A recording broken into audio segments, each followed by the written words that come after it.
8 years ago, a man ran for president who claimed he was different, not a typical Republican. He called himself, you remember, he called himself a reformer. He admitted that his party, the Republican Party, had been wrong about a number of things in times past.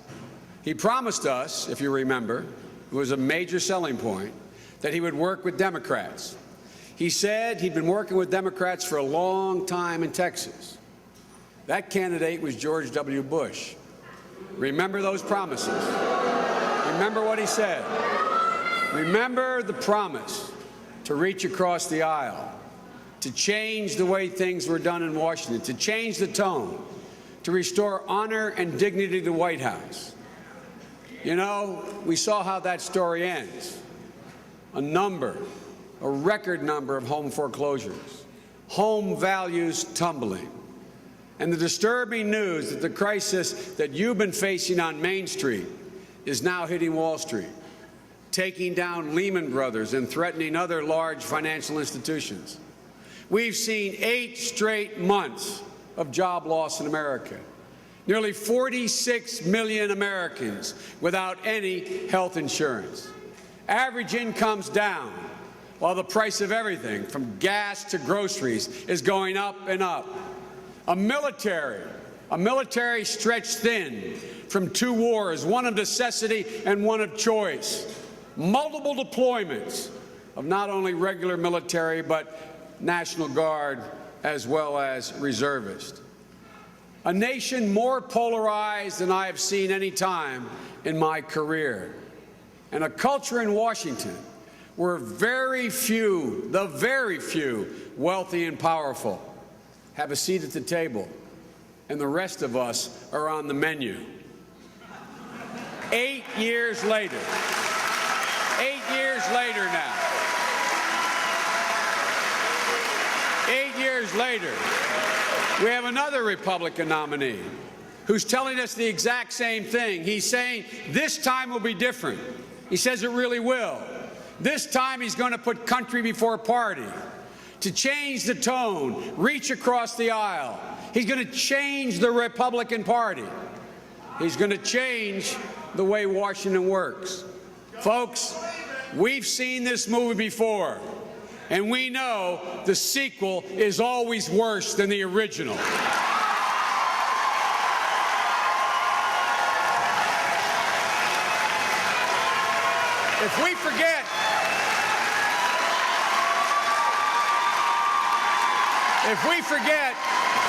If we forget this recent history, we're going to be doomed to repeat it. We'll get 4 more years just like the last 8. If you're ready for 4 more years of George Bush, then John McCain's your guy. You know, just as George Herbert Walker Bush was nicknamed Bush 41, and his son was nicknamed Bush 43, John McCain could easily become known as Bush 44. You know, the campaigns a person runs tell you everything about how they'll govern. The McCain-Palin campaign decided to bet the House on the politics perfected by Karl Rove. Those tactics may be good at squeaking by an election, but they're very bad if you want to lead one nation indivisible. Ladies and gentlemen, I count John McCain as a personal friend. I've known him since before he became a United States Senator. If he needed my personal help, I'd go. He served our country bravely, nobly. But folks, America needs more than a brave soldier. They need a wise leader.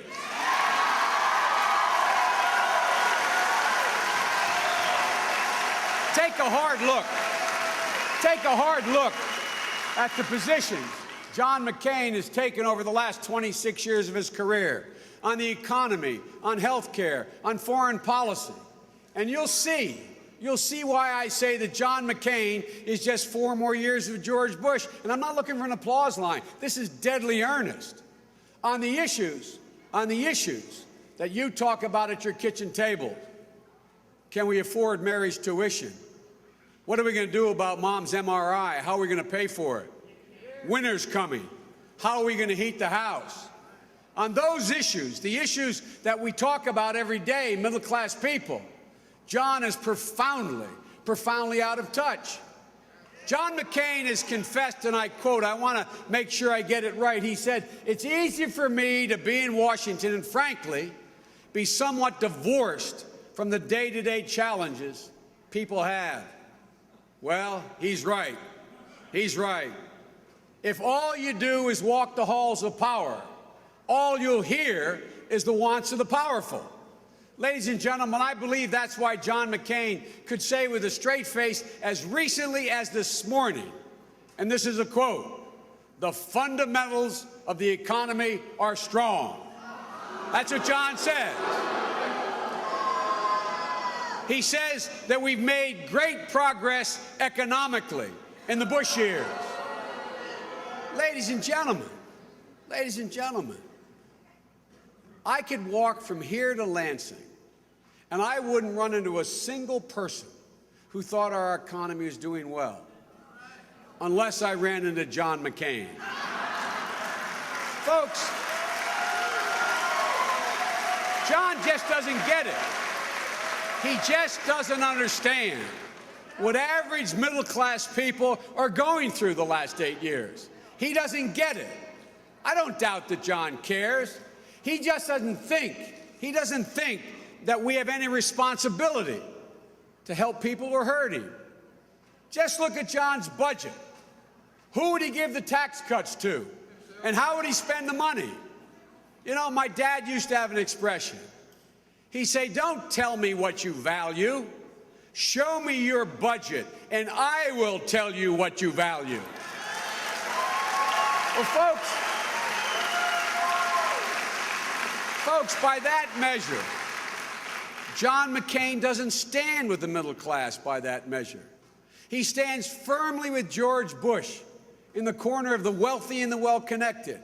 He stands with the CEO of ExxonMobil, who a year ago was testifying before my Judiciary Committee. And when I asked him, "Do you need the $2 billion in tax breaks you've just been given to drill for oil?"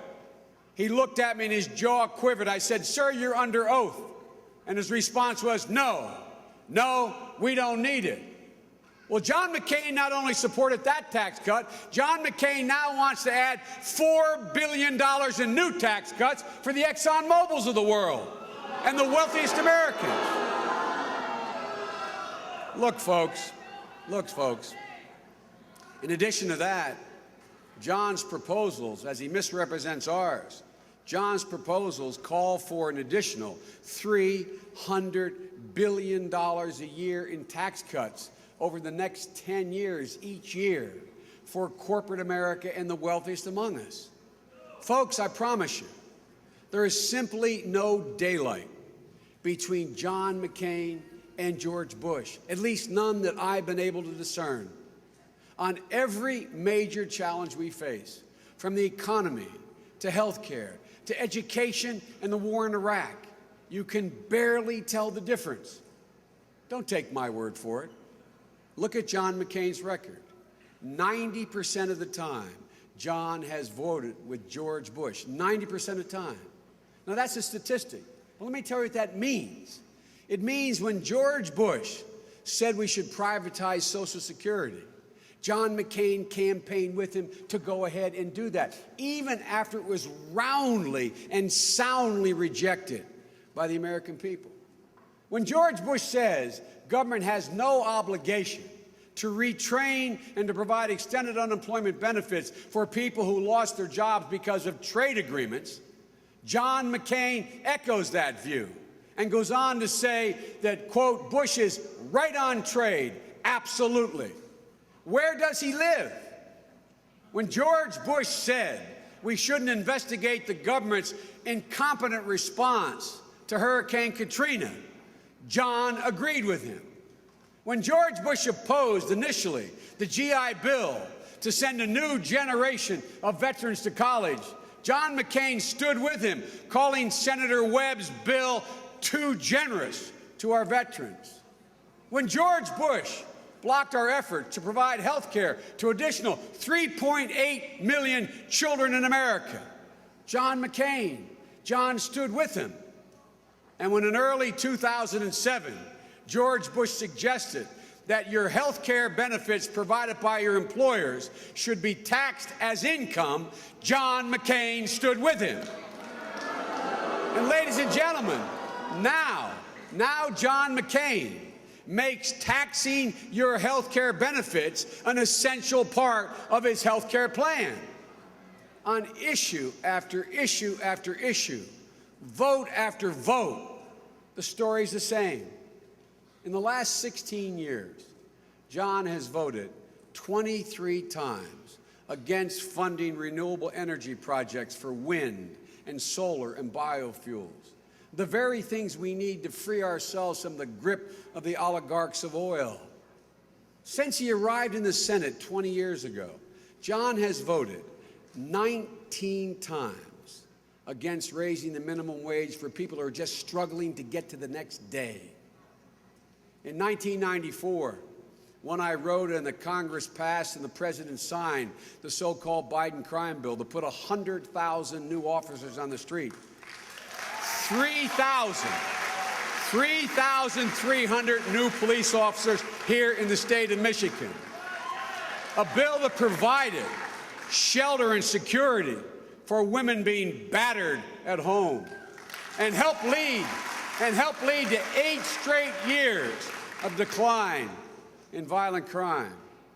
John opposed that bill and the Violence Against Women Act that it contained, calling it, quote, ineffective and ill-conceived. Time and again, John has voted against increased funding for so-called Pell Grants that allow people with incomes under $55,000 to get a chance to send their kids to college. Time and again, John has voted to make it harder for women to go to court to prove that as though they're working just as hard and having the same exact job as men, they're not getting the same pay. John voted to make it more difficult to prove and punish that discrimination. He even voted against a study, just a study, to determine whether or not there was a gap between what women doing the same job were being paid for as men were doing. He voted against that study twice. And now, Governor Palin, his running mate, she made the statement, all senators do is vote. That's all they do. Well, just imagine what America would look like if John's votes over the past 20 years had become the law of the land. In John McCain's America, we wouldn't guarantee that we would spend money on energy reforms to be able to get solar, wind, and other renewables. In John McCain's America, the minimum wage would be still $3.35 an hour. There would be 100,000 fewer police officers on the street. There would have been no national domestic hotline. That 1.5 million women screwed up the courage, hiding in the corner on the telephone, calling and saying, please help me, I'm being beaten. None of that would exist. Over 160,000 members of the National Guard, 160,000 members of the National Guard and reservists who answered our country's call, would not be entitled, even though they fought in Afghanistan and Iraq, even though they had done 2 tours, they'd not be entitled to any additional education benefits. Ladies and gentlemen, let's talk about something about the National Guard and the reservists. In Iraq and Afghanistan, 6,743 National Guard personnel have been wounded. Ladies and gentlemen, in Iraq alone, 721 National Guard and reservists have given their lives for their country. And we're not going to give them the same benefit when they get home. Those same people who fought, lost their lives, and those people who gave the last measure of everything they had, that their comrades aren't entitled to help in terms of their education benefits. In John McCain's world, had his votes counted, had they prevailed, there would be fewer parents, I should say, able to send their kid to college, a whole lot fewer. And women who are discriminated against based on the bias that exists in the market, would not be able to go to court and prove their case. All I can say is to Sarah Palin, thank goodness John McCain's votes didn't count in the majority on all of those issues.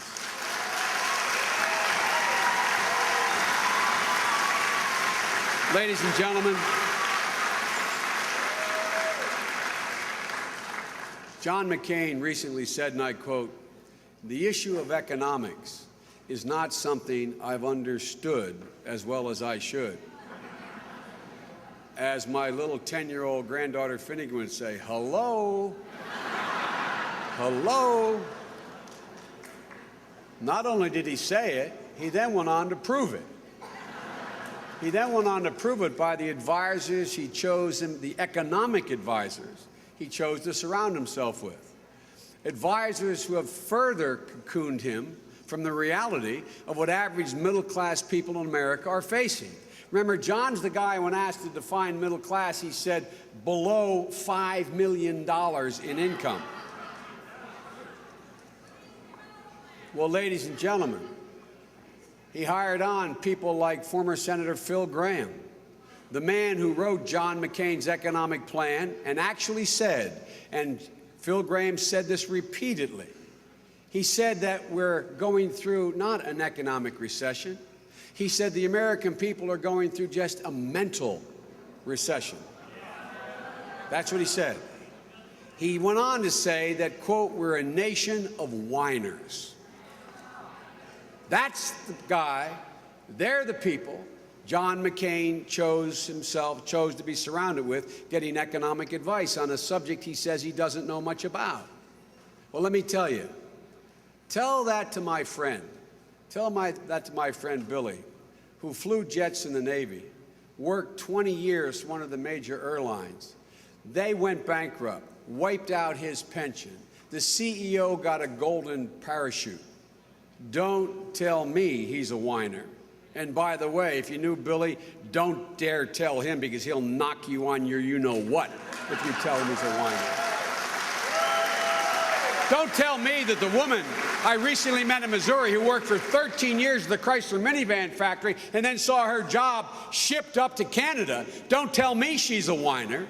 Don't tell me that the engineer who saw his job shipped overseas because the company was taking a tax break overseas instead of having tax break to stay, don't tell me he's a whiner. Don't tell me those people, the people who played by the rules, who are the heart and soul of this country, don't tell me they deserve to be treated as the economic scapegoats that the McCain campaign is treating them. These people worked hard. These people did everything they were supposed to do. These people are ready to work hard again. Our job is to give them jobs so they can work hard again. Ladies and gentlemen,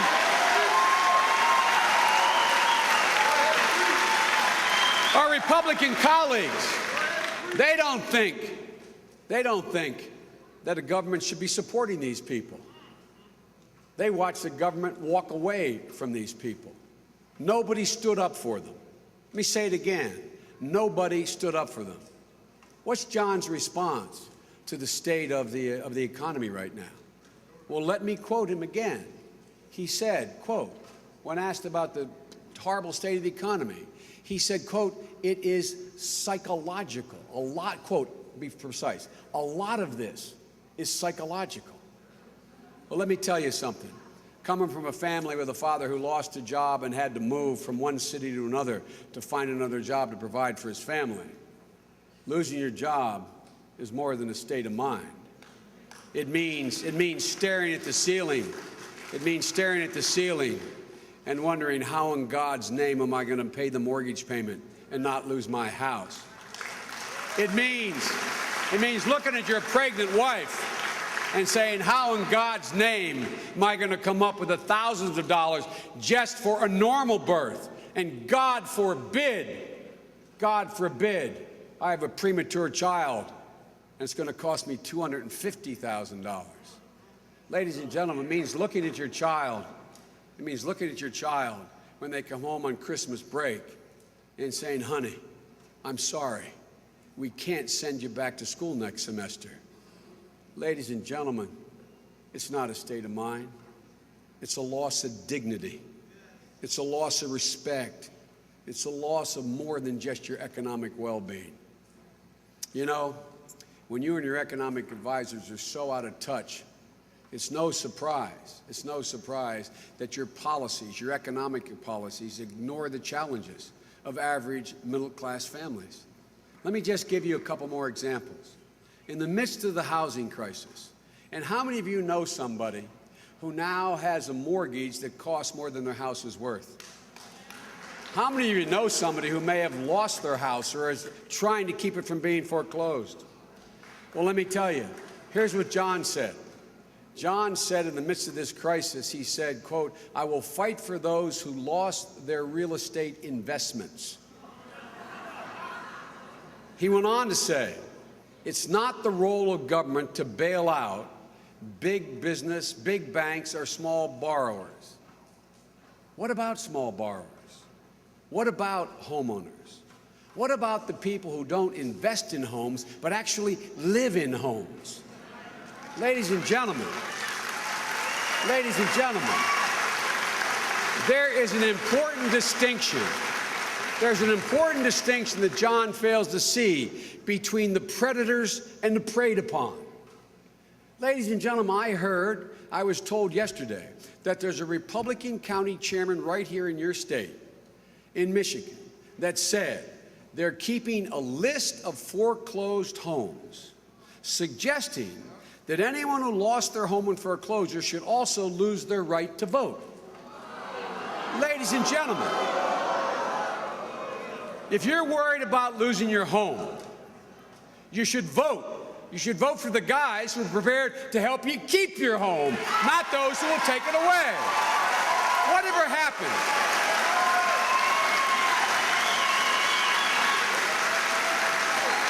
Whatever happened to the guy who denounced George Bush's tax cuts in the midst of the war as, quote, immoral? Whatever happened? Whatever happened? You know, when someone is running in an election to change his views just to satisfy his base, that seems to me that that's no change. That's just the same thing that's been going on in Washington for the past 28 years. Look, the problem that is in Washington today, the game's the same. It's the American people are losing. Ladies and gentlemen, as of today, there are 50 days until Election Day.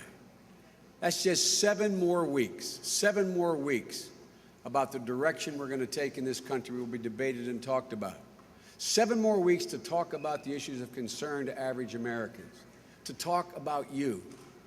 But in John's campaign, his campaign manager just said, and I quote, this election is not about issues. When John McCain was subject to those unconscionable, scurrilous attacks by the Bush administration, the Bush campaign in that 2000 primary in South Carolina, I picked up the phone and I called John McCain as his friend. I said, John, where do you want me? I will show up in public and testify to your character. And now, some of those very same people and the tactics that were used against John and deplored by him, his campaign is now employing against Barack Obama. The same campaign that once called for a town hall meeting a week is now launching a low blow a day in this campaign. And I'm tired of it. Barack, folks, Barack and I can take it. Barack and I can take it. That's not what bothers me. What bothers me is that, as one media watchdog put it, John's recent commercial is, quote, the latest in a number that resort to a dubious disregard for the facts. Another major news organization put it another way. It said, the wheels have come off. The wheels have come off. The the Straight Talk Express. But what really bothers me, folks, what really bothers me is that for every punch that's thrown at us, it's an attempt to distract you, to distract the American people from the very important issues that face this country. And let's look at some of those distractions. The McCain campaign put out an ad that misrepresents Barack Obama's attempt to protect young people from sexual predators. Like McCain's effort to go and obscure the fact that Barack Obama's tax cuts will actually give tax relief to 95% of the American people. Like John McCain's attempt to cloak himself in reform, but then misrepresent his running mate's record. Ladies and gentlemen, it's disappointing to me. It's disappointing to me, literally, to think that the guy I knew, John McCain, really does approve this message, as he says at the end of every one of these things. Ladies and gentlemen, every false debate we're drawn into is a real conversation we're not having, a real conversation we're not having about the American people. Character attacks get media attention, but they make this election about us, not about you, not about the middle class. Ladies and gentlemen,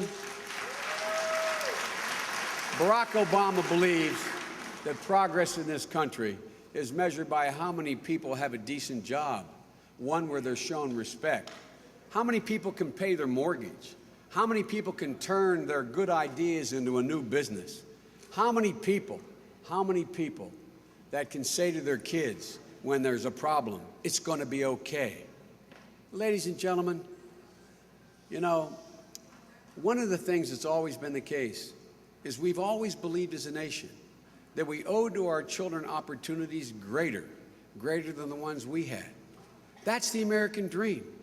That's what the people in the neighborhood I grew up in grew up believing. And that's what, in fact, we owe our kids, that American dream, and it's fading away under this administration, and it will be faded even further under 4 more years of McCain. Barack Obama starts from the vision of progress that is simply stated, and that is, what will it take to get our kids to a better place than we've arrived at? That's the problem. And folks, that's why his tax cuts are aimed at the middle class. That's why he'll make it easier for families to afford to send their kids to college. That's why everyone should be able to have the exact same health care that Debbie Stabenow and I have in Congress. That's why Barack's energy plan will reduce our dependence on foreign oil and bring down the price of gasoline. And in the process of that energy plan being implemented, we will create 5 million new green jobs that can't be exported. Ladies and gentlemen, this is what we mean when we talk about change. This is the change we need. And yes, this campaign is about change, but it's even about more than that. It's about what we value as a people. It's not just about jobs, it's about dignity. It's not just about a paycheck, it's about pride. It's not just about opportunity, it's about respect. And that's why Barack Obama and I are in this race. Why we need to be able to restore in this country a sense of dignity and respect and pride for the people who play by the rules. And ladies and gentlemen, Barack and I know why we're here. We know why we're running. Barack Obama and I are running for the people who we grew up in our neighborhoods. We know why. We're here for the teachers and the assembly line workers. We're here for the engineers and the owners of small businesses. We're here for the people who played by the rules. We're here for the cops and the firefighters. We're here for the people who we grew up in our neighborhoods. They deserve a government and an economy as strong and as good as they are. We're all Americans. America has never, ever, ever, ever, ever shrunk from a challenge. And the stakes have never been higher. My father always told me, champ, when you get knocked down, get up. Get up. Well, ladies and gentlemen, it's time for us to get up. It's time for us to trust the determination and grit of the American people. America is ready. You're ready. I'm ready. Barack Obama is ready to get this nation back up. May God bless America, and may he protect our troops. Thank you all very much. We need you. Get up. Get up. Fight back. Thank you very much.